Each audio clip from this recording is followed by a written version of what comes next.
The Brisbane Lions are next on our list of AFLW draft reviews. And of course, the Lions picked up 5 players and a bit of local talent this year. Pete, the first one being Maggie Harmer.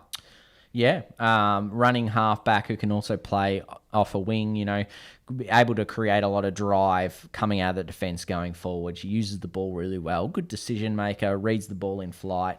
A really strong athlete, like someone who can, run all day, but also got that good mix of power and speed. And I think she fits in really well, especially for that versatility, being able to slot back there and just be able to, stand up. She's played all year in the QAFL Women's AFLW Academy member, as we'll see with the group that they've picked up, and obviously out of Maroochydore, which is the rich footy factory sort of ground up there, which has had a lot of success through their youth programs recently. So it's great to see her come through, and definitely someone who can stand straight in for the Lions. And you talk about the Maroochydore Roos, obviously Bella Smith and Michaela Pauga, who was originally from Maroochydore as well. They were the next two, academy talents to come through for the Lions. Tell us a bit about them.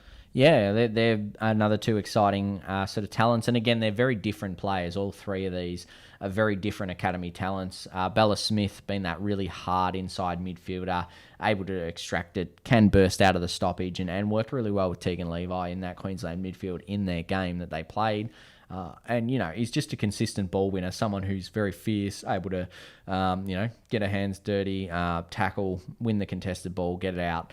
Where Pauga's obviously that sort of forward, still building her endurance, but just a natural footballer, very clean with her hands, clean with her feet, able to hit the scoreboard and can push up the ground, work hard, but certainly someone who can be very creative inside 50. So a really exciting talent, and someone who, as they sort of develop over the years, will be one to certainly watch in long-term future. And they dipped into the senior QAFLW pool as well to finish off the Lions with Luca, Yoshida, Martin and Lucinda Puller. From different sort of sporting backgrounds as well. Yeah, definitely. It's sort of coming out of that sort of soccer background. The pair of them have had sort of different experiences. Lucinda Puller earned a draft combine invite last year, and Yoshida Martin was sort of that sort of bit of a surprise in many regards. But as Craig Starcevich sort of said in post-draft, he sort of said that, QAFLW produces some great talents, and whether they've played a different sport or played footy their whole lives, they're sort of looking for those talents who can step straight in and show those draftable traits. And, they're capable of doing that, playing forward or playing mid.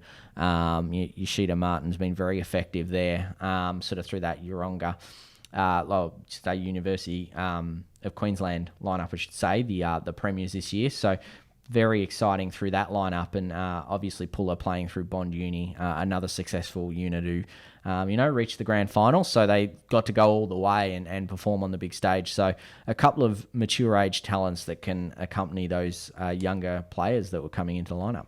Yeah, and overall, I guess they do have that young talent, and then brought in a couple of mature ages to sort of stock up their premiership side. Do you think that's been a good bet for the Lions there? Absolutely. They've come along and they've rejuvenated their lineup. They've been able to go from where they reached a grand final, a couple of grand finals, didn't quite get there.